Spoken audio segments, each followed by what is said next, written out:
Remember how AI was going to disrupt and transform our businesses? Well, according to research and my own observations, a lot of that hype has since fizzled. Why? Because there's more focus being placed on installing AI than installing AI of practical value. And it's the latter that's going to make or break it where you work. The problem is that so many executive marching orders today are being issued in terms of the need to do AI because everybody else is, rather than figuring out where or even whether AI can make an everyday difference. And therein lies the rub. If you know me at all, then you already know what I'm going to say next. You have to start by asking this fundamental question. What business problem are you trying to solve?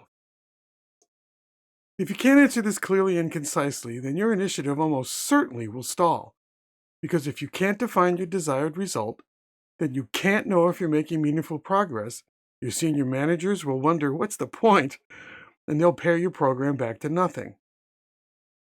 So I encourage you, I beg you really, to spend dedicated time and attention right from the start, or starting right now, on even this short list of critical tasks. Identify use cases that may actually move the needle. Prioritize them according to their potential business or operational benefit. Articulate a clear and measurable expectation in terms of what you want to achieve. And take pains to be and remain as absolutely pragmatic as you can. It's true that AI may still disrupt and transform our businesses, but it's not going to do so as long as there's more frenzy than focus.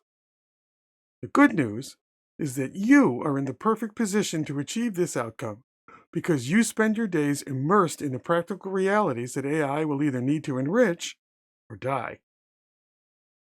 So if your AI hype is fizzling, speak up and get real. And if you want some coaching or an outside ally, give me a ring, and I'll help you get the most value you can from what you're doing.